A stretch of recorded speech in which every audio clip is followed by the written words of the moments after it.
環球大戰線深入世界最前線，全球各地的觀眾朋友，大家好，我是葉思敏。今天節目一開始，我們先歡迎來賓，台大哲學系教授苑舉正老師。思敏好，各位觀眾朋友，大家好。國民黨前駐美代表處常駐副代表黃玉軍。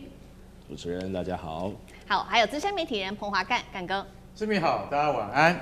好，觀眾朋友，今天節目一開始特別提醒大家，幫我們節目先按讚，並且呢，在留言區可以寫下"熱推"2個字，或者看到熱推鍵，先幫我們按下熱推的關鍵鈕。如果希望跟我互動的話，歡迎在這個留言區特別寫下你在哪一個城市收看的，那我也會來特別做回復。今天節目一開始呢，我們先來關心到這一場美伊戰事。沒有想到現在伊朗下了對美國的最後通牒嗎？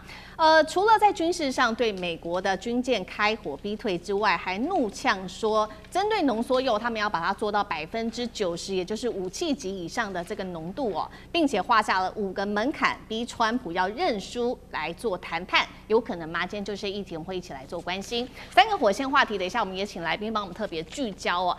川普此刻高喊說他要恢復軍事來打擊伊朗，但是伊朗反過來了，現在呢在荷姆茲海峽這邊對美艦開火，到底誰才真正掌握主導局勢呢？第二件事情，伊朗呢现在是要把荷姆茲的控制範圍持續的擴大，那現在擴大的範圍達到了10倍之外，還會部署的是迷你的潛艦。根據了解，這種迷你潛艦是具備有布雷能力的，能夠確保美國還能夠確保這一條全球能源命脈可以接下來安全的通行嗎？這個軍事面，等一下我們也做關心。第3個就是剛剛特別提到的，伊朗放話把濃縮鈾現在呢要推到90%，美國的極限施壓真的能夠嚇阻伊朗，還是會加速它走向核武的門檻？今天就這些議題，我們都會一起來做關心。好，先來看到川普開嗆，他批伊朗提出的停火方案是垃圾，而且他說呢，我完全不能夠接受，甚至喊話威脅，不排除對伊朗再次的發動軍事的打擊。川普現在對伊朗下了最後通牒，沒有想到現在呢，伊朗其實反過來哦，在這個軍事上面有所新的行動。現在來看到的是，特別看到荷姆茲海峽，他希望變成自己的主要的戰略主場嗎？來看到的是最新消息，來自伊朗媒體革命衛隊宣稱的。一艘美國的護衛艦試圖通過荷姆茲海峽，被伊朗是直接開火做警告，迫使這一艘美艦改變了它原本的航行方向。針對於荷姆茲海峽，現在伊朗方面呢要再擴大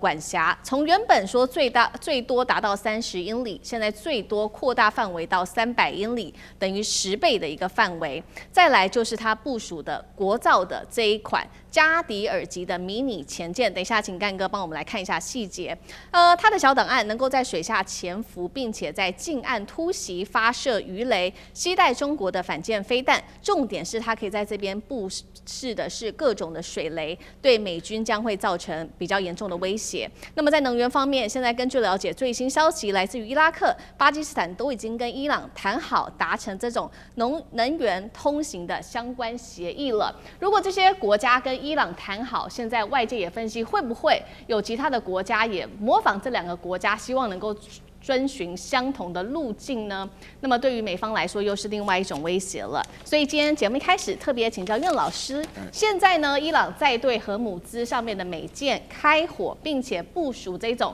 小型的迷你潛艦，把荷姆茲海峽的管控範圍再一次的擴大。代表他認為自己可以跟美軍硬碰硬，他真的有這樣子的一個能力嗎？另外就是另外2個國家，伊拉克、巴基斯坦，他們跟伊朗達成能源上面的協議，能夠成為其他國家的範本嗎？那苑老師怎麼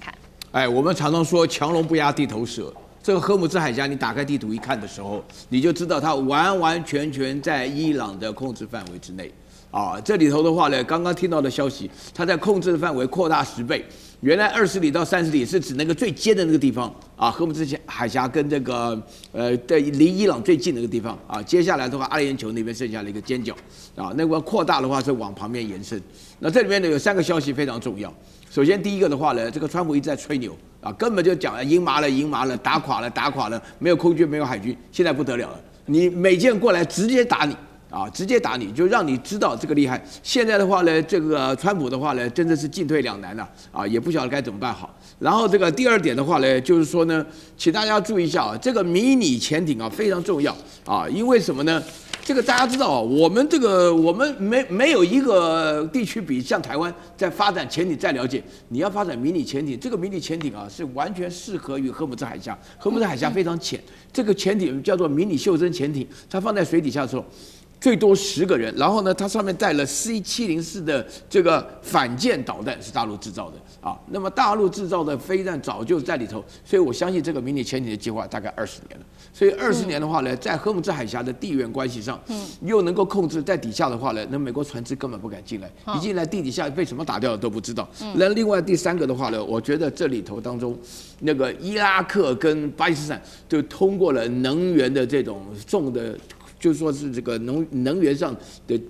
這個接送他們這個船艦的話呢，這裡面的計劃，這個計劃非常重要，因為這裡頭講的不是能源。重點是他們跟伊朗的關係。伊拉克本身就是什葉派的一個為主的一個國家。那另外的話呢，就是巴基斯坦原來在整個回教地區，巴基斯坦說良心話沒什麼油的。但是巴基斯坦的話，在這一次的話呢，就是大露其臉了，哎，非常非常有面子，而且的話呢，第一次會談呢，第2次會談都考慮在這個伊斯蘭馬巴德來舉行，也足以證明啊，巴基斯坦能夠這麼有底氣啊，最重要的原因，它底下有一個神秘大國的支持，所以在這種情況下，巴基斯坦做的事情的話呢，會變成中東地區的一個效法的對象。所以說，如果巴基斯坦的這個取得了這個通過這個航道裡面的特權的話呢，那麼伊拉克啊。我覺得沙特啦、科威特啦、這個卡達啦什麼的，他們都會陸陸續續跟着來進，這會擴大。為什麼？因為做生意的人當然要貨暢其流嘛，你都通不了海峽，那講其他都白談。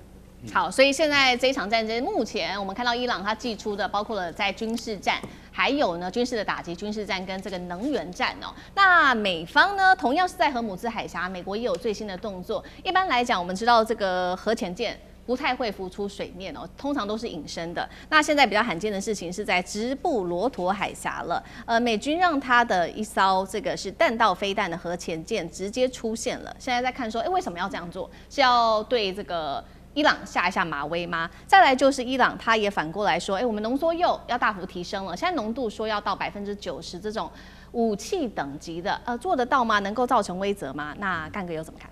好，美艦啊，美國的阿拉斯加號彈道飛彈潛艦出現在直布羅陀海峽。大家要知道哈，所謂彈道飛彈潛艦是一國的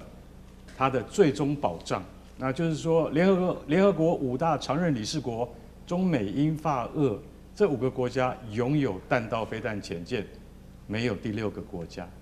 好。那這5個國家呢？老實講一句，這就是他們最後的一張王牌。也就是說，除非外星人打來，不然的話，面對世界上任何敵手，你都無法抵擋這5個國家的彈道飛彈潛艦。所以阿拉斯加號出現在直布羅陀，這意義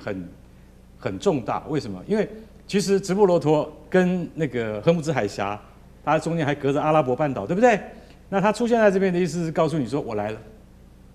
通常來講，彈道飛彈潛艦它就是水下最靜默的殺手，它不可能會露臉給你看。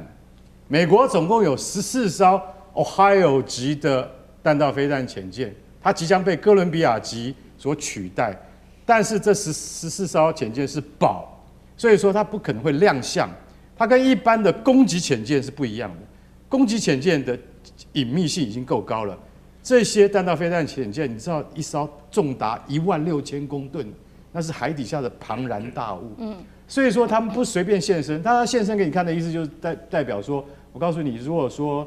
這個問題不能解決的話，那我就用核武力來威懾你。所以大家要曉得說，美國在做這樣的事情的時候，是它的戰略意義比較重大，但是真正能夠用到的機會，那趨近於0，因為你不可能會發動核子戰爭。但是話又說回來了，那伊朗呢？伊朗它本身現在從去年的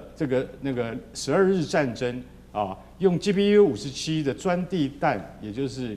碉堡克星，美國的 B-2 轟炸機摧毀了伊朗的核設施之後，那你認為說伊朗的核設施就停擺了嗎？其實我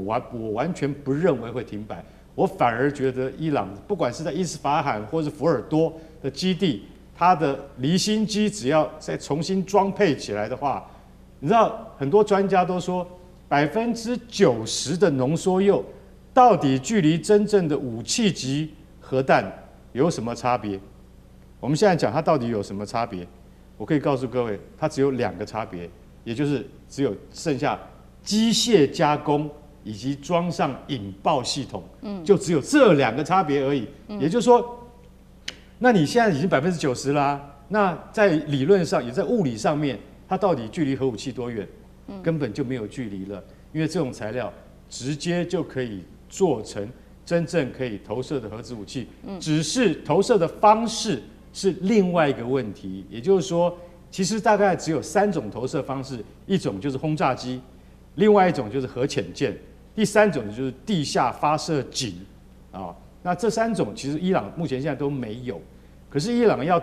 就是說他如果說真正發展出核子武器之後，就有點類似像以色列，以色列早就有核武器，但以色列沒有投射工具，